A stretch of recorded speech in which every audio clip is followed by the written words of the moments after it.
Pero si Senator Panfilo Ping Lacson, abay mukhang natutuwa, nakahinga doon ng maluwag at meron ng kapalit bilang chairperson ng Senate Blue Ribbon Committee.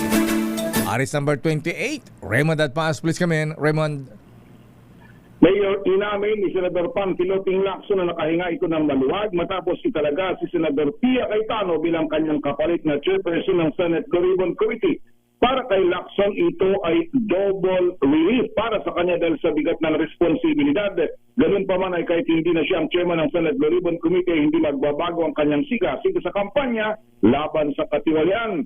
Nang siya ang chairman ng komite, nakatulong siya para sa case build-up laban sa mga personalidad na sangkot sa flood control anomaly.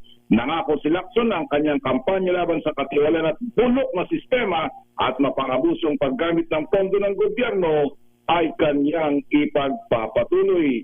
Kabilang sa pinagpilian na maging chairman ng Senate Blue Ribbon Committee, si Senador Rodante Marcoleta. Ito si RH28, Raymond. Para sa DCRH. Yes, Mayor. Di ba nagtampo si Senator Marcoleta at hindi binigay sa kanya ang Blue Ribbon Committee? Oo nga. Madami naman na siyang nakuha, Mayor. So okay na siya. Satisfied. So, Siyempre, hindi masasabing 100%.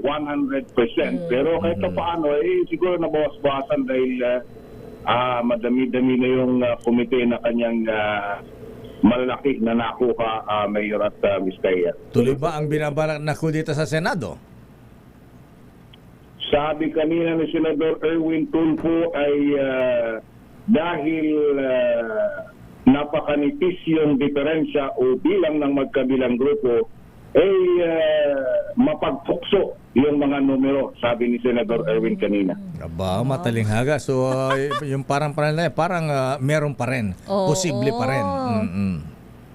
Kaya di ba sabi nga ni Senador Ping Lacson na Senate Kunita is an ongoing, continuing crime.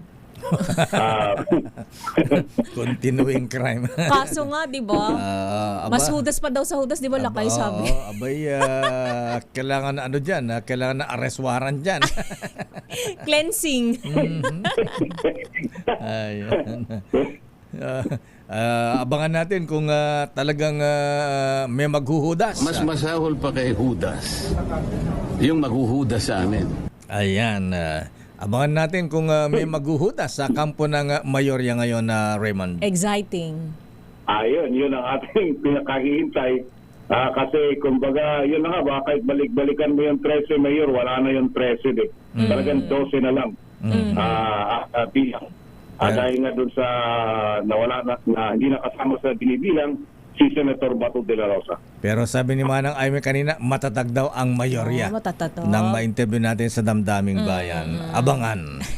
Ilang araw na pala na Senate President si Senator Cayetano? 10 days na. Nakakasampung araw na. Mula May 11. Ayan, Hindi siya yung magiging shortest na lakay.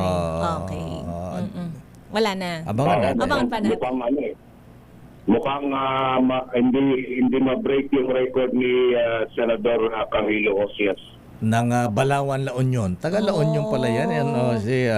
Taga Balawan. Balawan La Union si Senator Camilo. Ayan. Okay nga Rod. Maraming salamat Raymond. Ito si RH28. Sa Pilipinas. Sa Pilipino.